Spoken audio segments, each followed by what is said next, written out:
Hello hi అండి, అందరికీ welcome back our channel. ముందుగా మన ఛానల్ సబ్స్క్రైబ్ చేసుకోకుంటే తప్పకుండా సబ్స్క్రైబ్ అయితే చేసుకోండి.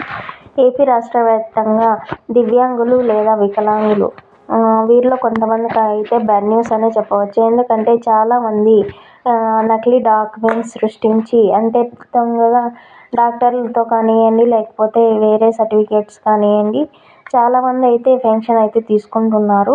దివ్యాంగుల కింద 15,000 పెన్షన్ అయితే తీసుకుంటున్నారు. చాలామంది పర్సంటేజ్ ఎక్కువ వేయించుకొని వారైతే పెన్షన్ అనేది తీసుకుంటున్నారు. వారందరికీ జనవరి నుంచి పెన్షన్ అనేది రాదండి.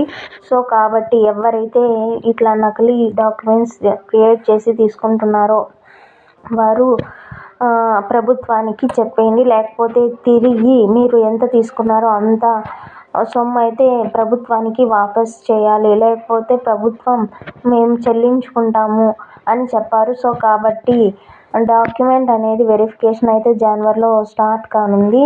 జనవరిలో డాక్యుమెంట్ అంటే సచివాలయ సిబ్బంది ద్వారా, లేకపోతే ఇతర ప్రభుత్వ అధికారులు మీ ఇంటి దగ్గరకు వచ్చి ఎవరైతే పెన్షన్దారులు ఉన్నారో వారందరికీ సర్వే అనేది కండక్ట్ చేస్తారు.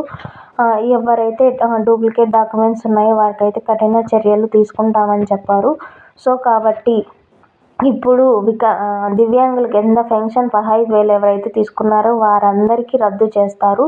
మళ్ళీ వారు తిరిగి ఎవరైతే నిజంగా దివ్యాంగులు ఉన్నారో వారైతే మళ్ళీ తిరిగి అప్లై చేసుకోవాలి. ఈసారి అంటే ఇప్పుడున్న ప్రభుత్వంలో వారు దివ్యాంగులు అని గుర్తించి వారికి 100% అన్నీ నిజంగా ప్రూఫ్స్ ఉంటే వారికి పెన్షన్ అనేది 15,000 ఇస్తారు. లేకపోతే వారికి పెన్షన్ అనేది తీసేయడం జరుగుతుంది.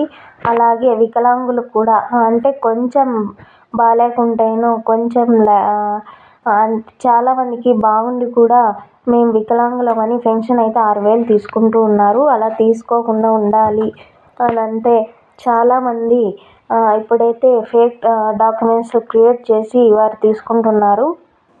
అలా తీసుకోకుండా అంటే అలా తీసుకుంటామన్న వారికి అందరికీ అయితే పెన్షన్ అయితే రద్దు చేస్తారు. ఎవరైతే అలాగే ఒంటరి మహిళ కింద కూడా పెన్షన్ అనేది తీసుకుంటూ ఉన్నారు. అలాంటి వారికి కూడా అంటే ఫస్ట్ ఒంటరి మహిళగా ఉండి మళ్ళీ భర్తతో కలిసిపోతూ ఉంటారు. అలాంటి వారికి కూడా పెన్షన్ అనేది వస్తుంది. వారికి కూడా పెన్షన్ అనేది రాదు. అలాగే ఇప్పుడు వితంతు పెన్షన్ కింద అంటే భర్త ఉండి కూడా వితంతు పెన్షన్ చాలామంది అంటే కొంతమంది తీసుకుంటూ ఉంటారు. అలాంటి వారికి కూడా పెన్షన్ అనేది జనవరి నుండి రద్దు అయితే చేస్తారు. సో కాబట్టి ఇలాంటి ఫేక్ పెన్షన్స్ అన్నీ ఎవరెవరు అయితే ఫేక్ డాక్యుమెంట్స్ సృష్టించి అంటే డాక్టర్లతో కూడా అంతో ఇంతో వారికి లంచం ఇచ్చి సైన్ చేయించుకొని పెన్షన్ అయితే తీసుకుంటుంటారు. అలాంటి వారికి అలా సైన్ చేసిన డాక్టర్లకు కూడా కఠిన చర్య తీసుకుంటాము అని అయితే ప్రభుత్వం అయితే కీలకం ఆదేశం ఇచ్చింది. సో కాబట్టి ఇలాంటి వారందరికీ పెన్షన్లు జనవరి నుండి అయితే రావండి.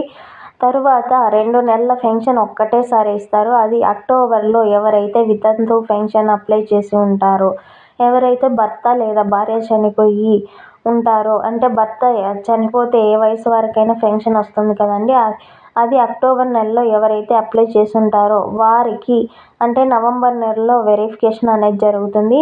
నవంబర్ అండ్ డిసెంబర్ అండ్ జనవరి 2 పెన్షన్లు కలిపి వారికి జనవరిలో ఒక్కటేసారి ఇస్తారు. సో కాబట్టి ఆ 2 పెన్షన్లు అయితే వితంతు పెన్షన్ కింద అయితే వారికి పెన్షన్ అనేది ఇస్తారండి. తర్వాత చర్మ అంటే చెప్పులు కుట్టే వారికి కూడా పెన్షన్ అనేది వస్తూ ఉండే. సో కాబట్టి చాలామంది మేము చర్మం కుట్టేవాళ్ళం, అదే చెప్పులు కుట్టేవాళ్ళం అని చెప్పి పెన్షన్ అయితే తీసుకుంటున్నారు. వారికి కూడా ఎవరైతే పని చేస్తారో ఆ వృత్తి వారికి మాత్రమే పెన్షన్ వచ్చేటట్టు చేస్తారు. సో కాబట్టి ఇదండి. మీకు నచ్చితే తప్పకుండా లైక్ చేసి, షేర్ చేసి, సబ్స్క్రైబ్ అయితే తప్పకుండా చేయండి. మన ఛానల్లో ఇలాంటి ప్రభుత్వ స్కీమ్స్ కానివ్వండి, లేకపోతే ఏ జాబ్ అప్డేట్ కానివ్వండి మన ఛానల్లో అయితే అవైలబుల్లో ఉంది. సో కాబట్టి మన ఛానల్ని అయితే తప్పకుండా లైక్ చేసి, షేర్ చేసి, సబ్స్క్రైబ్ అయితే తప్పకుండా చేయండి. Thanks for watching.